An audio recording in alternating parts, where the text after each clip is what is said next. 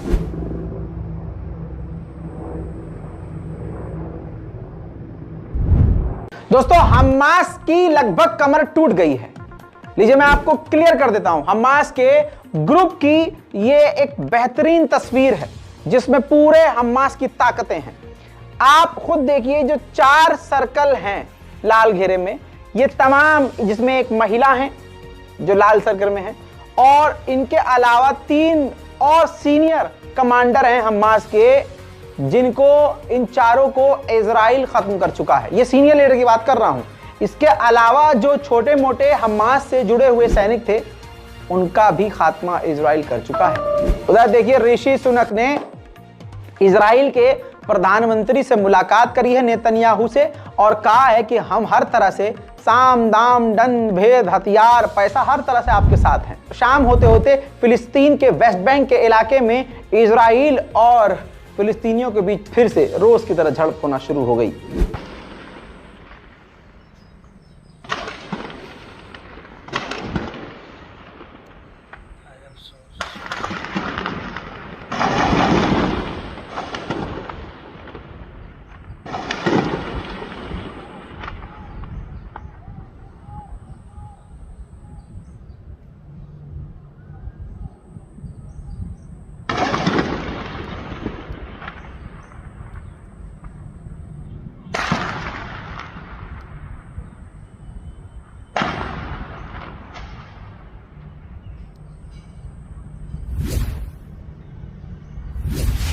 इसके अलावा गाजा पर अपने हमलों की शिद्दत को बढ़ा चुका है इजराइल।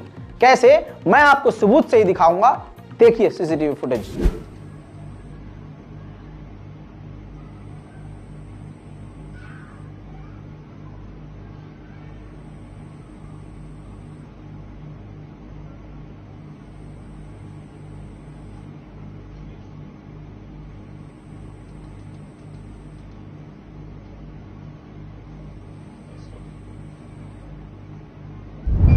दोस्तों, इसके अलावा वेस्ट बैंक में इजराइल ने जो रेड करी है, जो घुसपैठ करी है, उसमें कई लोगों को गोली लगी है और कई लोग बुरी तरह से घायल हुए हैं। तस्वीर मैं ब्लर इसलिए कर रहा हूं क्योंकि कोई खाना खाते हुए देख रहा हो, कोई बुजुर्ग इंसान का दिल कमज़ोर हो, हमें देखने वाले लोग पूरी दुनिया भर से देख रहे हैं और ख़ासकर बुजुर्ग लोग देख रहे हैं, दिल के कमज़ोर होते हैं। माएँ देख रही हैं घर की, बहनें देख रही हैं घर की, दिल इतना मजबूत नहीं होता है, मैं समझ सकता हूँ। तो आपको बस मेरी बात पर ध्यान देना है ताकि आप जुल्म को समझ सकें इजराइल के। इजराइल ने बचे कुचे गाजा के इलाके को पूरी तरह से नष्ट कर दिया है। बस समझने के लिए आप बस ये विजुअल देख लीजिए, समझ जाएंगे कि इजराइल गाजा पर जुल्म की सारी इंतहाओं को किस तरह से पार कर रहा है। Live from Zahra city, in the middle of the strip. 4 residential towers got demolished by the Israeli airstrike last night.